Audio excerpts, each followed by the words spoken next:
E aqui entro já no outro aspecto, que é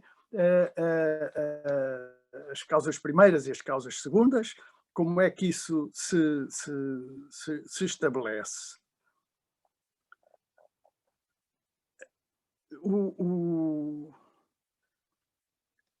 Segundo digamos, o pensar tradicional, Deus dirige o mundo através das causas segundas. Ou seja, e aqui são as tais leis que o Guilherme estava a referir. Ele transfere para as causas segundas qualidades, capacidades, dons que lhe pertencem a ele e espera que no seu desenvolvimento as pessoas, nós todos, vamos, ao entrar em contacto com essas qualidades, com esses dons que as pessoas têm, percebamos que esses são, de facto, dons de Deus. E, portanto, há, por um lado, uma lei da transmissão. Deus transmite as suas qualidades para as pessoas, suponhamos numa família, para os pais, e espera que todo esse deslumbramento que os filhos têm pelos pais, em quem sentem de facto, digamos, uma capacidade, um poder, um amor, que no fim de contas eles recebem, que os pais também percebam que isso tudo que os filhos lhes transmitem é para eles pais os abrirem, a eles filhos, à origem de todas essas coisas. E, portanto, há aqui da parte dos pais uma necessidade, uma lei que é eles, pais, devem conduzir todo esse afeto, toda essa compreensão, todo esse respeito que têm pelos pais para a origem, ou seja, para o Pai do Céu, para Deus. Há, portanto, aqui nesta constatação de que entre Deus e as causas segundas há uma determinada relação, mas há também uma obrigação de nós, como causas segundas, sermos condutores de toda essa fascinação, ou afeto, ou seja o que for. Sabemos que isso não é para nós, que isso é para que nós o conduzamos a Deus. Neste aspecto, nesta educação, digamos assim, Nossa Senhora é fundamental. Nossa Senhora, ao assumir toda uma postura de silêncio, de estar sempre na sombra, os próprios evangelhos falam pouquíssimo dela. No fim de contas, não é de maneira nenhuma uma figura de segundo plano, é uma figura importantíssima. Mas a Igreja levou muitos anos a perceber essa realidade. No princípio, não se ligava muito, e depois começou-se a perceber que Nossa Senhora, afinal, era um elemento fundamental em toda a história da redenção, em que Cristo ocupa, sem dúvida nenhuma, a figura principal e absolutamente decisiva. Obrigado, E António. aqui, espera aí, é só um bocadinho, e está, aqui entram todas as causas segundas. É que nós, ao fazermos aliança com a Nossa Senhora, de alguma maneira estamos a participar também da sua própria missão. Okay. Muito bem, é isso mesmo que eu quero perguntar até ao Pedro. Obrigado, António. É verdade, de facto, que a maior parte dos dogmas marianos até são bastante recentes. Falamos em 2000 anos de história. E provavelmente também está aí um bocadinho refletida a importância que tem tido crescente. E aí, Pedro, queria perguntar-vos como é que é ser o objeto, portanto, estar ali, ter uma causa segunda que, no fundo, nos dá essa referência de Deus, e também como é que é sobretudo no exercício da maternidade e paternidade, ser causa segunda para os nossos filhos? Acho que isso é uma pergunta, com certeza, a maior parte das pessoas que gostavam de também ter o vosso testemunho. Nós, na nossa história da Aliança de Amor, vivemos isto de uma forma também muito natural. Fomos interiorizando e percebendo isto com muita naturalidade. E relativamente a essa pergunta específica dos nossos filhos, tivemos uma causa segunda muito importante que veio confirmar este nosso caminho, que foi no ano 2000, pelo Papa João Paulo II, em Fátima, quando veio beatificar os pastorinhos, e fez um apelo para pais: ponham os vossos filhos na escola de Nossa Senhora. E nós estávamos a chegar ao movimento há pouco tempo, estávamos a ser bombardeados com imensas palavrões e possibilidades de caminharem um bocadinho fascinados e confusos ao mesmo tempo, e os nossos filhos a começar também a sua atividade em Schansat nos cruzados, mas com uma pureza de coração imensa, conseguiam acatar e viver tudo aquilo que lhes diziam com uma forma muito mais natural que nós. E esse apelo do Papa, a nós, os dois, estávamos em Fátima, fez muito eco, e era uma voz, uma causa segunda que claramente vinha confirmar que esta nossa chegada à Schansat fazia sentido. A Aliança de Amor e a nossa vivência em Schansat tem sido verdadeiramente uma escola de Nossa Senhora para os nossos filhos, ajudou-nos francamente na educação de todos eles, como para nós próprios, portanto, educou-nos a eles e eles, através deles, a nós também. E em que Nossa Senhora, obviamente, foi a causa segunda principal, mas onde encontramos imensos instrumentos que foram causas segundas neste caminho, a quem temos que agradecer imenso, e é nesse sentido que nós dizemos que fizemos isto de forma natural, quer dizer, não olhamos para trás e percebemos, quando, graças a Deus, estamos sempre, muitas vezes, convidados em Schansat a fazer isso, a parar e a olhar para a nossa vida e ver, e a avaliar e a perceber o caminho que percorremos e para onde é que continuamos a caminhar, e perceber e identificar pessoas e rostos muito concretos, com testemunhos de presença de Deus, e que nós também dizíamos: é isto que nós queremos para a nossa vida, isto são referências, Deus põe estas pessoas no nosso caminho, e é com certeza para nos ajudar, para fazer esta ponte mais direta e mais fácil para o céu. Portanto, foi um bocadinho é uma aprendizagem. Isto não quer dizer que seja sempre tudo fácil e evidente, e que até no caminho não tenhamos rejeitado causas segundas, porque às vezes numa primeira fase incomodam-nos, obrigam-nos a desinstalar, e eu acho que isso é tudo natural, mas a história da aliança de cada um é muito própria, não é? E também sabemos que o Padre Kentnis, que desenvolveu tudo e tem resposta para tudo, também dizia que as leis do crescimento também são muito, muito próprias, não é? Lentas e com ritmos diferentes, e portanto, eu acho que viver a Aliança de Amor e este 31 de maio, e o nosso caminho aqui, tem sido ir aprofundando todos estes passos e estas situações que vamos aprendendo e aprofundando e vivendo e fazendo nossas, concretizando-as na nossa vida também, percebendo como é que nos ligamos através da nossa vida à história também do Padre Kentnis e Nossa Senhora, como aliados que somos Nossa Senhora, e que estamos incorporados na mesma história, com o mesmo fim, com a mesma missão. Muito bem. De facto, ter uma causa segunda que é o São João Paulo II é uma garantia de que é uma causa segunda verdadeira. Não, essa não dá que enganar. Queria perguntar ao António, a Rita perguntou, a Rita Ascensão perguntou ao António, se o Padre Kentnis viesse hoje aqui falar connosco no Zoom, que sinais do pensar mecanicista é que encontraria na igreja de hoje, e que desafios nos colocaria como santestatianos? Esta pergunta é do Total Luto, mas pronto, é para si. Essa é $1 milhão, pá.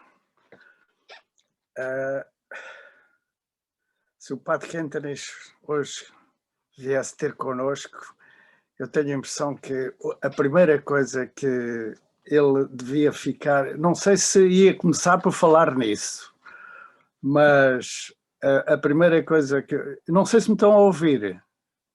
Estão? Perfeitamente. A primeira coisa que eu acho que ele ficaria admiradíssimo é com a juventude toda, e aqui a juventude vai até aí aos 50 ou 60 anos, com o telemóvel na mão no meio da rua, pá. Porque isso é julgo eu, um sintoma que, de facto, o mundo mudou em 100 anos ou em 50 anos, tanto que é quase impensável no comportamento, digamos, exterior daquilo que se vê. E a grande pergunta que ele faria seria: em que é que isto ajuda ou contraria a massificação de toda a gente? Ou seja, em que é que isto vai levar a que as pessoas se encostem, gostem de pertencer a um grupo, a uma multidão, de estar anónimas, de não ter responsabilidades, de que outros pensem por elas, e isso é terrível. Julgo que seria uma das coisas que impressionaria muito o Padre Quentinich e que o levaria certamente no fundo, dizer aquilo que ele nos últimos anos em Schoenstatt, portanto, depois de 1965, depois de ter voltado do exílio, de 14 anos de exílio, dizia constantemente: voltem em profundidade a estudar a história da família. Ou seja, percebam que a salvação do mundo, digamos assim se pode dizer agora, deste nosso mundo, desta nossa vida atual, está em levar a sério aquilo que Nossa Senhora fez com aquele grupo de jovens e comigo no princípio, e como isso se foi depois desenvolvendo ao longo dos anos. A história de cada um de vocês seria ou deveria ser qualquer coisa como um reviver, um reatualizar dessa aliança que nós fizemos e que se mostrou tão fecunda. Acho que isto seria talvez aquilo que o Padre Quentinich mais... Porque, de facto, a sensação que nós, que somos um bocadinho mais velhos, temos, eu não apelo aqui à minha antiguidade, mas para aqueles que não sabem, já sou octogenário, portanto já... Mas nós ficamos impressionados com esta crescente homogeneidade, esta crescente, deixem-me dizer o termo, massificação que a propaganda, por um lado, consegue, mas que depois nós aceitamos. No fim de contas, tudo isto é, digamos, ou consequência de estudos profundíssimos, científicos, da psicologia humana. E nós sentimos cada vez mais que somos manobrados e temos que reagir a isso. Quer dizer, continuamos mecanicistas, António? Acho que era um dos tópicos.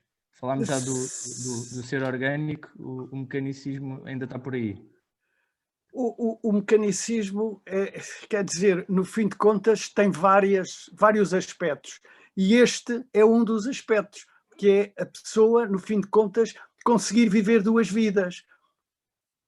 Uma vida pode ser a vida de trabalho, a vida de todos os dias, a vida de que é preciso ganhar dinheiro para comprar pão, para comprar roupa, para educar os filhos, etc. E, por outro lado, o nosso relacionamento com Deus. E são duas coisas que conseguimos lidar com elas muito bem, completamente independentes uma da outra.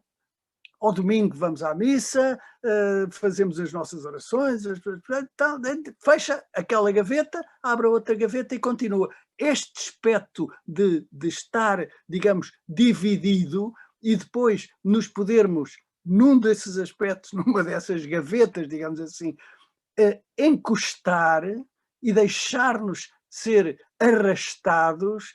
Isso é uma das consequências do pensar mecanicista, evidentemente. É por isso, deixem-me só dizer isto, que eu sei que vou ser um bocadinho provocatório, mas é só isso. É por isso que quando as igrejas começaram a ser, antes da pandemia, não é agora, antes da pandemia, começaram a ser, digamos, esvaziadas, o que acontecia era que as mulheres, ou grande parte dos que restavam, eram mulheres, já não eram homens, porque os homens são muito mais capazes de gerir estas gavetas que abre e fecha, inclusivamente à chave, se for preciso. Enquanto que um espírito feminino tem mais dificuldade em separar estas coisas todas umas das outras. Quer dizer que nós somos mais mecanicistas. Pode ser que eu esteja a ser provocatório, mas não faz mal. Eu gostei dessa. Até aí, Pedro, que desafios nos colocaria o Padre Quentnis hoje? O que é que nos diria para fazer na Igreja de Lisboa em 2021? Ora, o que diria? Pois, isso é uma ótima pergunta para lhe perguntar a ele. Vamos telefonar-lhe, a ver se ele responde. Exatamente, a ver se ele do outro lado. Agora é mais fácil, que é com o telemóvel, pode ser que ele responda. Não, mas podemos aqui, enfim, adiantar algumas coisas que temos também pensado e que temos refletido aqui na nossa vida. Uma coisa que para mim, pessoalmente, eu acho que se calhar é mais a mim do que até na linha daquilo que o António acabou de dizer. Nós homens, de facto, temos aqui esta capacidade de ter gavetas e, portanto, arrumar assuntos, compartimentar as coisas. Um grande desafio que eu tenho é a unidade de vida, é o ser coerente na minha vida e portanto, ser uno, ser íntegro em todos os locais onde estou e em todos os contactos que tenho, em todas as vivências que tenho, ser a mesma pessoa e ser este mesmo aliado de Maria, não é? Portanto, levar Nossa Senhora comigo e ter esta unidade de vida, nomeadamente também na parte profissional, em que muias vezes tenho desafios difíceis para integrar aquilo que sou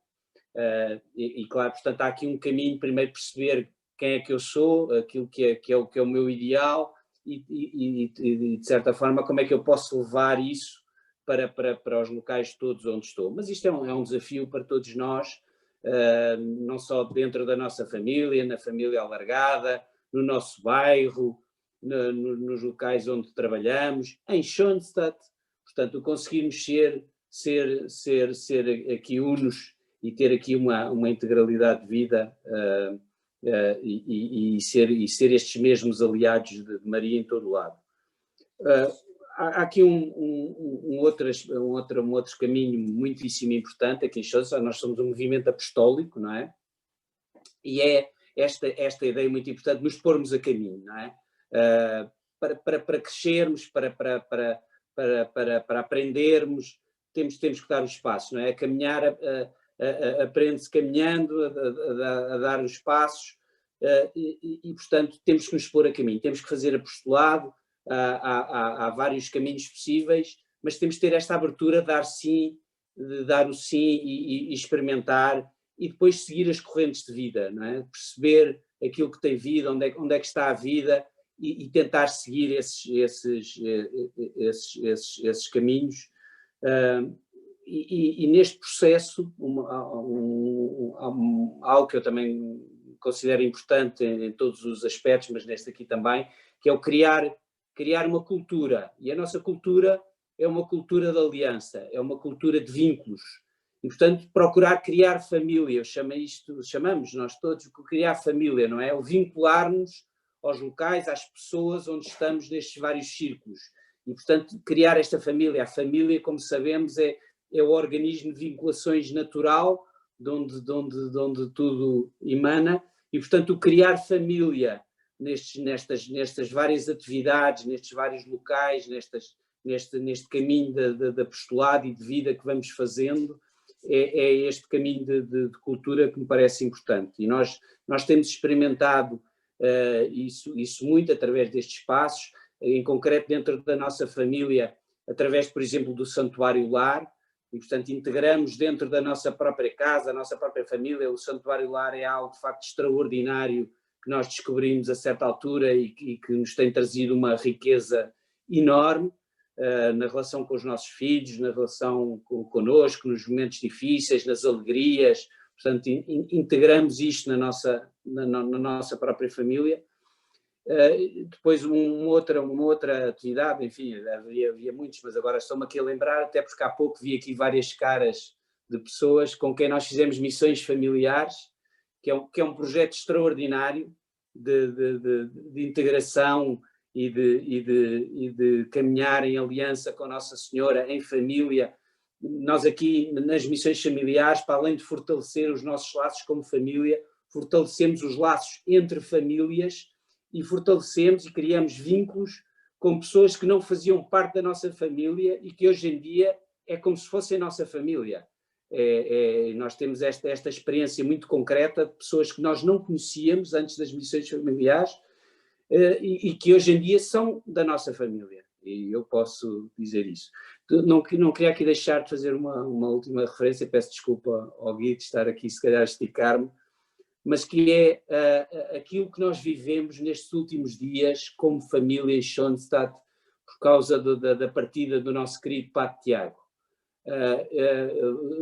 Sensibilizou-me muito os vários dias, não é? A Semana Santa, como o Padre Juan falava, em que vivemos estes momentos com muita serenidade, com muita paz, mas um ambiente em que nos sentimos de facto e somos de facto família. Foi uma expressão extraordinária destes vínculos que nós temos, onde estamos...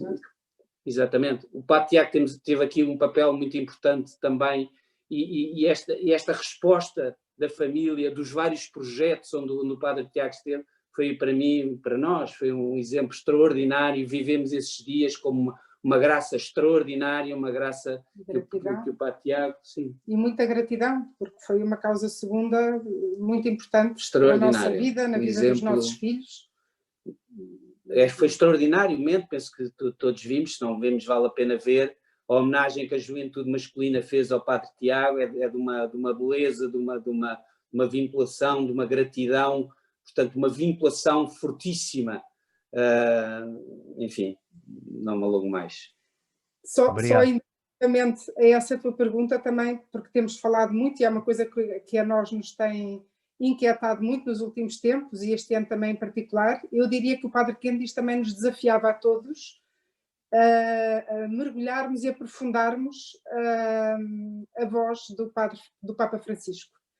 Nós, cada vez que lemos tudo o que o Papa Francisco escreve, e agora particularmente as últimas duas encíclicas, tanto a Laudato Si como a Fratelli Tutti, é um pensar, amar e viver orgânico. Portanto, acho que o Padre Kennedy dir-nos-ia, que não teve se calhar essa voz na altura dele, que o Papa Francisco é uma voz gritante em muitos dos aspectos que o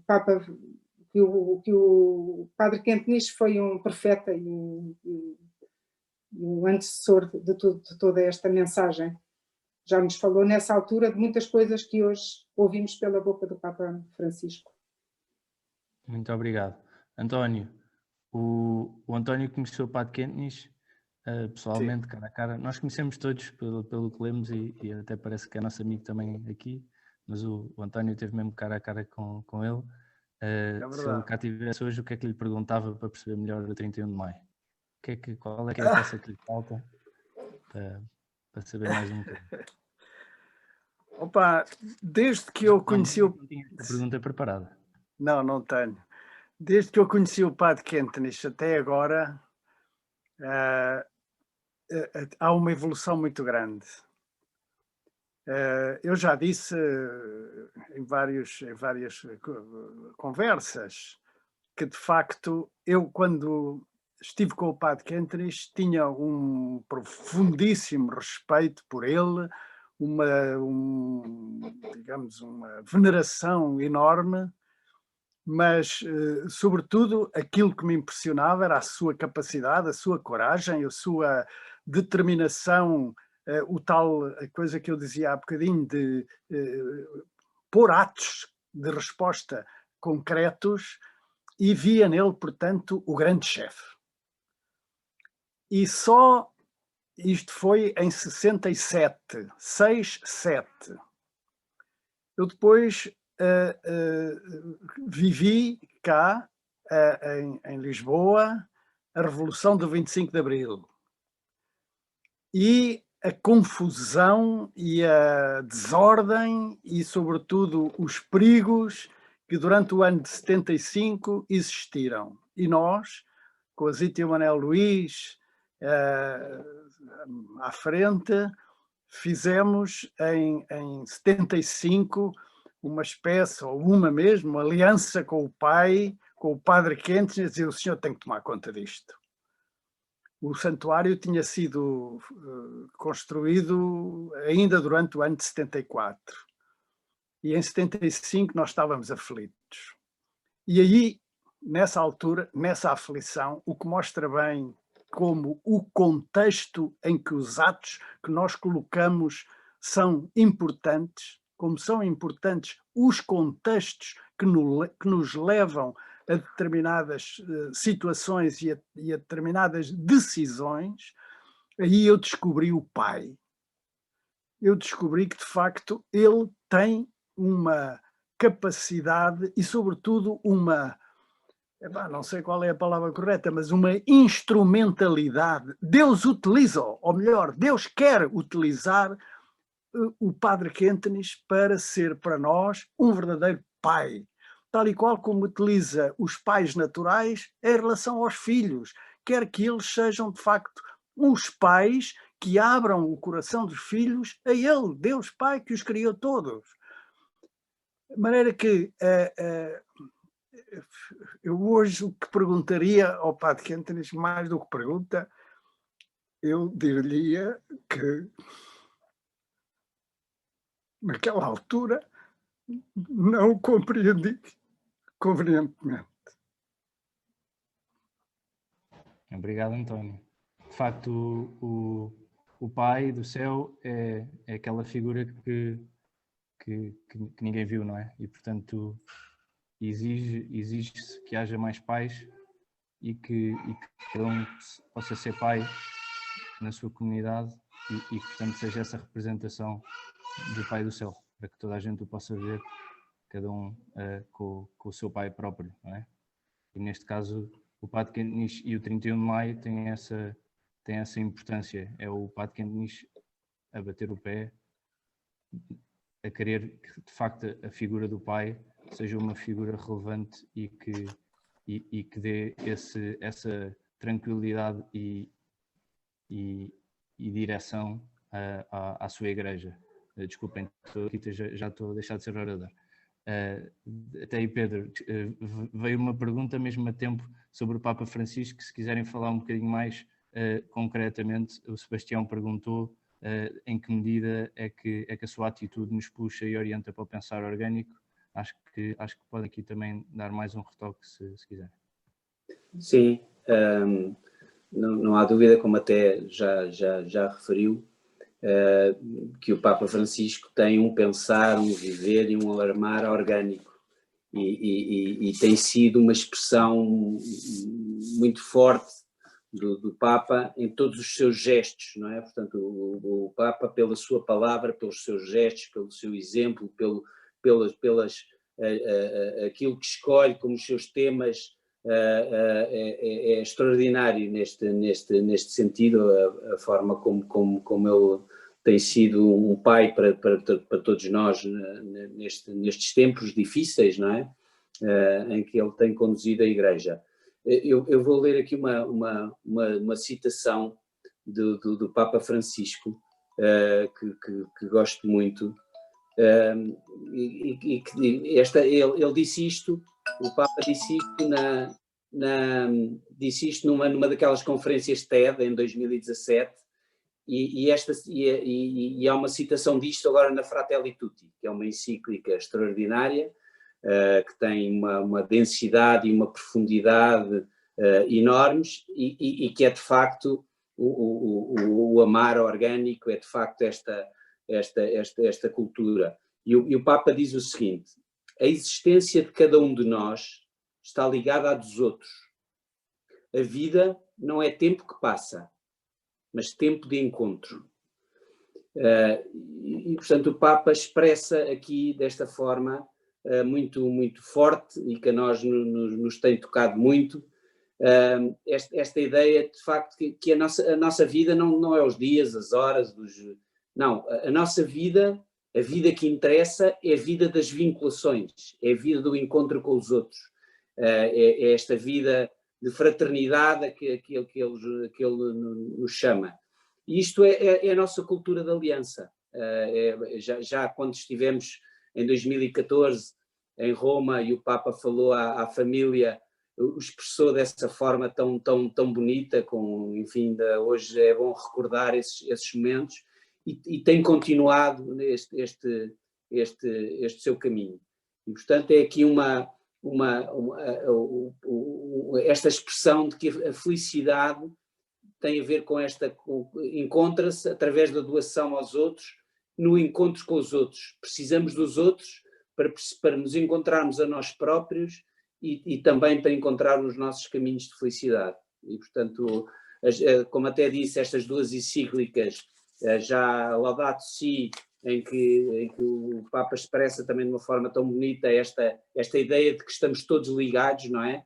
E estamos ligados ao planeta, à natureza. Portanto, já aí era esta preocupação desta casa comum, que é uma responsabilidade de todos, à qual estamos todos ligados, e agora desta forma ainda mais forte, nos interpela com este apelo à fraternidade, este viver na ligação uns com os outros. Enfim, nós não podemos achar que isto seja o pensar, o amar e o viver orgânico, o viver o 31 de maio, claramente. Obrigado. António, para fechar, o 31 de maio é o viver e amar orgânicos, mas o Padre Quinto descreve como a cruzada do viver e amar orgânicos. Qual é que é a nossa cruzada de hoje? Como é que, em conjunto, não é, como uma cruzada, podemos planear a implementação deste sonho do nosso fundador para o século XXI? Outra pergunta, Dr. Outra pergunta difícil, mas não é muito difícil. A palavra cruzada, tenho a impressão que não tem origem. O Padre Quinto nasceu de Otoa, mas não tem origem no Padre Quinto. Tenho a impressão que foram os chilenos que consagraram esse termo, exatamente com a ideia de que, a partir do Chile, a partir do 31 de maio, a partir do envio, ou melhor, da decisão do envio e do risco que essa decisão envolvia, que eles chilenos e, no fim de contas, toda a família que se pode, digamos, de alguma maneira simbolizar nos santuários filiais, tinham uma missão para o santuário original. E cruzada é nesse sentido, nós temos que pôr, digamos, no santuário original, ou seja, no Schoenstatt original, esta capacidade de derrubar o muro do pensar mecanicista, de levar esta, digamos, quase co-naturalidade de nós latinos, de ver Nossa Senhora integrada em todo o plano da redenção, a uma mentalidade, a uma cultura que não vê assim, que tem dificuldade, que não é por ser má, antes pelo contrário, tem uma determinada característica, e nós somos, digamos, cruzados nesta missão de mostrar que é bem para eles e é bem para toda a Igreja que se abram ao influxo das graças que vêm de Deus através de Nossa Senhora. Eu acho que a palavra cruzada é um pouco neste sentido. O que é que nós podemos fazer? O que é que nós, como acho que de facto temos, por um lado, que ter consciência. A primeira coisa que eu acho que é importante, porque há muita confusão em muitas cabeças sobre estas coisas, o que é o pensar orgânico, o que é, sei lá, tantas coisas que se falam, juntos até complicado, é verdade. E nós temos que ter, primeiro, um empenho grande em tentar perceber todo este novelo e depois perceber também que temos uma missão para a Igreja Universal. E na Igreja Universal, no ambiente de Schoenstatt, a Igreja Alemã é um passo que nós temos que dar. Quer dizer, temos que... Não é a Igreja Universal, somos todos universal, é verdade isso, sim, mas para um schoenstattiano o santuário original é muito importante. E o santuário original é tudo o que está à sua volta. Não sei se respondi à pergunta. Sim, gostei muito do ponto dos latinos, não é? Nós somos Portugal, porta da Europa, nascemos também ao consolidarmos graças também a alguns cruzados que vieram cá ajudar e portanto temos aqui uma marca grande para sermos agora os cruzados do século XXI neste movimento contrário ao das descobertas, que é o voltar à Europa protestantizada. Nós somos muito pontuais nesta liga, gostamos muito de ser e portanto são 5h34, apesar de estarmos 4 minutos atrasados ou 3 porque começámos um atrasado. Fechamos a sessão. Agradeço muito ao António, até e ao Pedro, e passo a palavra ao Pedro e à Rita. Obrigado.